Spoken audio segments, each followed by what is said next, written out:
20వ గ్రంథాన్ని ధ్యానించుకుందాం. ప్రేమగల తండ్రి, దయగల రస, నీ కొందనాలు స్థితులు లెక్కలేని కృతజ్ఞతా స్తోత్రాలు చెల్లిస్తున్నాను నా ప్రభువా. ఈ దినాన్న నీ సన్నిధిలో నా ప్రభువా, నీ వాక్యాన్ని ధ్యానించడానికి నువ్వు ఇచ్చిన ఈ ధన్యతను బట్టి నీకు లెక్కలేని కృతజ్ఞతా స్తోత్రాలు చెల్లిస్తున్నాను నా ప్రభువా. ఎన్నిక లేని దాన్ని ప్రభువా, ఇదిగో నిలిచినది నీరగాని నా ప్రభువా, నా నోటిని మీ నోటి బూరగా నూతి నా ప్రభువా, నీ మాటలను పలికించమని ఘనత మహిమ ప్రభావములు మీకు మాత్రమే చెల్లించుకుంటూ యేసుక్రీస్తు నామములో అడిగి ప్రార్థించి వేడుకుంటున్నాను పరమ తండ్రి, ఆమేన్.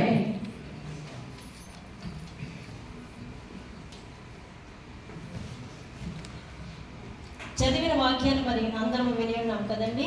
మరి ఈ కీర్తనల గ్రంథంలో 8వ వచనము 7వ వచనాన్ని మరి నేను ధ్యానించాలని ఆశపడుతున్నాను. వారు కృంగి నేల మీద పడి ఉన్నారు, మనము లేచి చక్కగా నిలుచున్నాము. ఇక్కడ 2 రకాలైన మనుషులు మనకు కనిపిస్తున్నారండి. కొంతమంది అయితే కృంగి నేల మీద అలాగే పడి ఉన్నారు, మరికొందరైతే కృంగి నేల మీద పడి లేచి చక్కగా నిల్చున్నారు. అంటే ఇక్కడ 2 రకాలైన మనుషుల్ని మనం చూస్తున్నాం. ఒకరు ఆత్మ సంబంధమైన మనుషులు, అంటే వాళ్ళు కృంగి నేల మీద పడి అలాగే ఉన్నారు. ఆత్మ సంబంధమైన మనుషులైతే వాళ్ళు కృంగి నేల మీద పడి మళ్ళీ చక్కగా లేచి నిల్చున్నారు. శరీర సంబంధమైన మనుషులైతే నేల మీద పడి కృంగి అలాగే ఉండిపోయారు. ఈ రెండింటికి వేరియేషన్ చూస్తే పై వచనం 7వ వచనం చూడండి. కొందరు రథములను బట్టి మరికొందరు గుర్రములను బట్టి అతిశయపడుదురు, మనమైతే మన దేవుడైన యెహోవా నామమును బట్టి అతిశయపడుదుము. ఇక్కడ కూడా మనకి 2 రకాలైన మనుషులు కనిపిస్తున్నారు. కొందరైతే మొదటి రకానికి సంబంధించిన వాళ్ళైతే గుర్రాలను బట్టి రథాలను బట్టి అతిశయపడుతున్నారు. అదే 2వ రకానికి చెందిన వాళ్ళైతే మన మనుషులమైతే మన దేవుడైన యెహోవా నామమును బట్టి అతిశయపడుతున్నాము. ఇక్కడ కూడా 2 రకాల మనుషులు కనిపిస్తున్నారు. ఈ దినాన్న మనము ఈ వాక్యాన్ని మనం ముందర పెట్టుకుని మనం వాక్యపు వెలుగులో మనల్ని మనం పరిశీలించుకోవాలి. మనం ఈ లోకంలో మానవ జీవితంలో ఉన్నాం కాబట్టి మనకి అనేక సమస్యలు, బాధలు, కష్టాలు వచ్చినప్పుడు ప్రతి ఒక్కరము కూడా మనం పడిపోతూ ఉంటాం. పడిపోయి మనం ఆ స్థితిలోనే ఉన్నామా, లేకపోతే పడి మళ్ళీ తిరిగి లేచి చక్కగా నిల్చున్నామా అనేది ప్రతి ఒక్కరము కూడా మనల్ని మనం పరిశీలన చేసుకోవాలి. ఈ లోకంలో జీవించినంత కాలం కూడా ఏదో ఒక సమస్యల్లో మనం పడిపోతూనే ఉంటాం. అప్పుడు మనం పడిపోయినప్పుడైనా దేవుని మనం ఆశ్రయించి మరి ఆయన్ని గుర్తెరిగి ఆ యెహోవా నామమును బట్టి మనం ప్రార్థన చేసుకుని ప్రతి ఒక్కరూ కూడా మరి దేవుని వాక్యానుసారంగా జీవించాలని మరి వాక్యం సెలవిస్తుంది. అదేవిధంగా మరి నీతిమంతులు 7 మార్లు పడినా కానీ మళ్ళీ తిరిగి లేస్తారని వాక్యం సెలవిస్తుంది. అంటే మనం పడిన వారిగానే కాకుండా మరి తిరిగి లేచి చక్కగా నిలుచుండే వారిగా ఉండాలి. మరి కొందరు రథములను బట్టి గుర్రములను బట్టి అతిశయపడుతున్నారు. రథములు అంటే అధికారానికి, బలానికి గుర్తు. ఎందుకంటే హై పొజిషన్లో ఉన్న వాళ్ళు, బాగా డబ్బులు ఉన్న వాళ్ళు కానివ్వండి, మంచి జాబ్లో ఉన్న వాళ్ళు కానివ్వండి, ఎంతో అతిశయపడుతూ ఉంటారు. నాకు చాలా డబ్బులు ఉన్నాయి, నాకు చాలా బలం ఉంది, నాకు చాలా బలంగా ఉంది, నాకేంటి, నా వెనకాల ఇవన్నీ ఉన్నాయనేసి చాలా అతిశయపడుతూ ఉంటారు. వాళ్ళు పడినా తిరిగి లేవరు, అదే స్థితిలో ఉంటారు.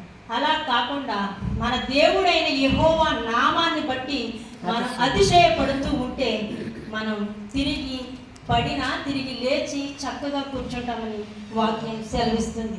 శరీరంలో ఉన్నప్పుడు, ఈ లోకంలో ఉన్నప్పుడు కూడా అందరం పడుతూనే ఉంటాము. కానీ పడిపోయిన స్థితిలోనే మనం అలా కొనసాగుతూ ఉన్నట్లయితే మనం ఆత్మ సంబంధం కాదండి, శరీరానికి సంబంధించిన మనుషులమే అయిపోతూ ఉంటాం. ఎందుకంటే మనం చేసేది ఏ విషయమైనా, ఏ క్రియ అయినా సరే మనకి, మన మనసుకి, మన అంతరాత్మకి తెలుస్తుంది కదండి. దాన్ని బట్టి మరి పడిపోయిన స్థితిలోనే మనం ఉండకుండా ఏ స్థితిలో ఉన్నాము అనేది మనమందరం ఈ రోజున ప్రతి ఒక్కరూ పరిశీలించుకోవాలని వాక్యం సెలవిస్తుంది.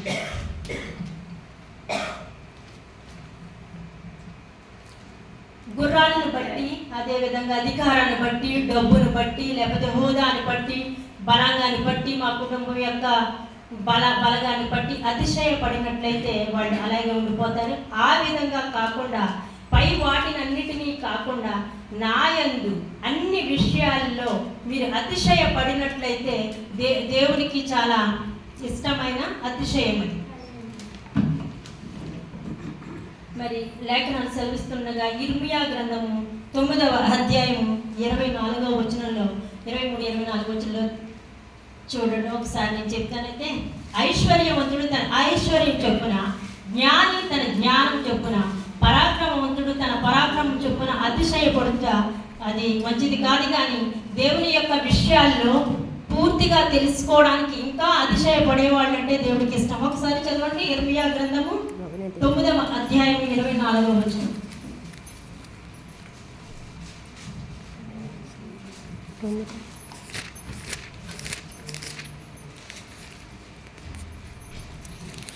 యెహోవా ఇలాగ సెలవిచ్చుచున్నాడు, జ్ఞాని తన జ్ఞానమును బట్టి, సూర్యుడు తన శౌర్యమును బట్టి అతిశయింపకూడదు, ఐశ్వర్యవంతుడు తన ఐశ్వర్యమును బట్టి అతిశయింపకూడదు.